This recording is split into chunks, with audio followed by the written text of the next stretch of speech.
10 मई की शाम जब भारत पाक तनाव के बीच सीज फायर यानी युद्ध विराम की घोषणा हुई तो पूरे भारत ने कुछ राहत की सांस ली। इस बात की कुछ तसल्ली तो थी ही कि बॉर्डर के पास रह रहे मासूम नागरिक अब अपनी जान नहीं गंवाएंगे। लेकिन सीज फायर के करीब 3 घंटे बाद ही पाक ने सीज फायर का उल्लंघन कर दिया। सरहद पर गोलीबारी की और ड्रोन हमले जारी रहे। लेकिन सीज फायर की अवहेलना करना पाकिस्तान के लिए कोई नई बात नहीं है। कई साल पहले पाकिस्तान की ऐसी ही एक हरकत का गवाह रहा है राजस्थान के जैसलमेर जिले का नग्गी गांव। इसकी कहानी खुद इन गांव वालों से सुनते हैं।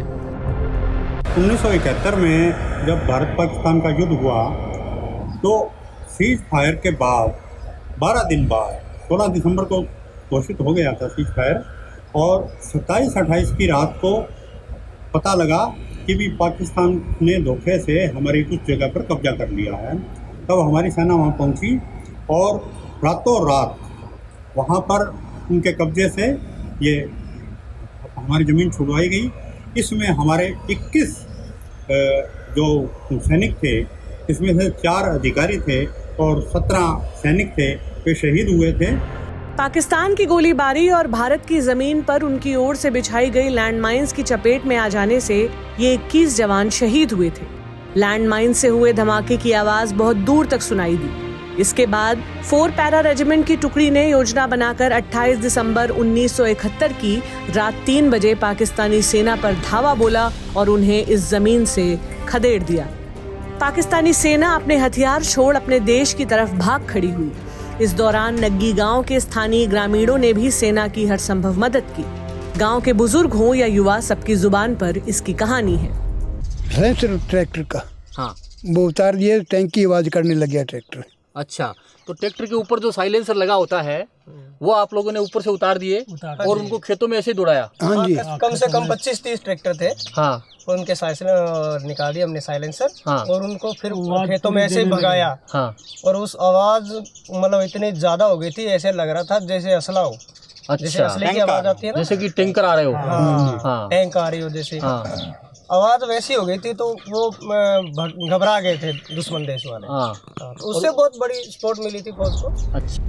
रेतीले धोरों के बीच में होने के कारण ये लड़ाई भारतीय सेना के इतिहास में सैंड ड्यून वॉर यानी धोरों की लड़ाई के नाम से दर्ज है। इस लड़ाई में जान गंवाने वाले लोगों की याद में नग्गी गांव में एक वॉर मेमोरियल और मंदिर भी बनाया गया है।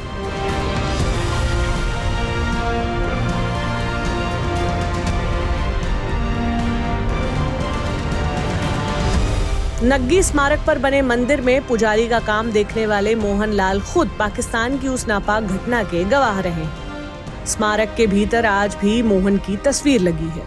मोहन को भारतीय सेना ने नग्गी गांव में हुई उस लड़ाई का सिटीजन वॉरियर घोषित किया है। उस समय मेरी उम्र 16 वर्ष की। 16 वर्ष। 16 और आपने जो पूरी जो हमारे धोरों की जो लड़ाई है, जो नग्गी के धोरों की जो जंग है, वो पूरी देखी थी आपने? पूरी अच्छी चीजें देखी थी सर मैंने। तो आपने आर्मी का उस समय किस तरह साथ में लड़े आप? साथ में सर आर्मी के जो लड़ना तो क्या था, मेरे पास में हथियार तो थे नहीं। जो भी यहाँ है उन्होंने फौज की पूरी मदद की है, चाहे कोई बैंकर पटाने में, चाहे मतलब कोई सामान ले जाने में, चाहे कोई दूध है, चाय है, लस्सी है, सर कोई भी चीज़ है, हर चीज़ की गाँव वालों ने मदद की है। मोहन लाल और बाकी गांव वालों का कहना है कि 1971 में जब सेना को हमारी जरूरत थी, हम उनके साथ थे। हमने 1999 में कारगिल के वक्त भी उनकी सेवा की और आज भी जब उन्हें हमारी जरूरत होगी, हम उनके साथ खड़े नजर आएंगे।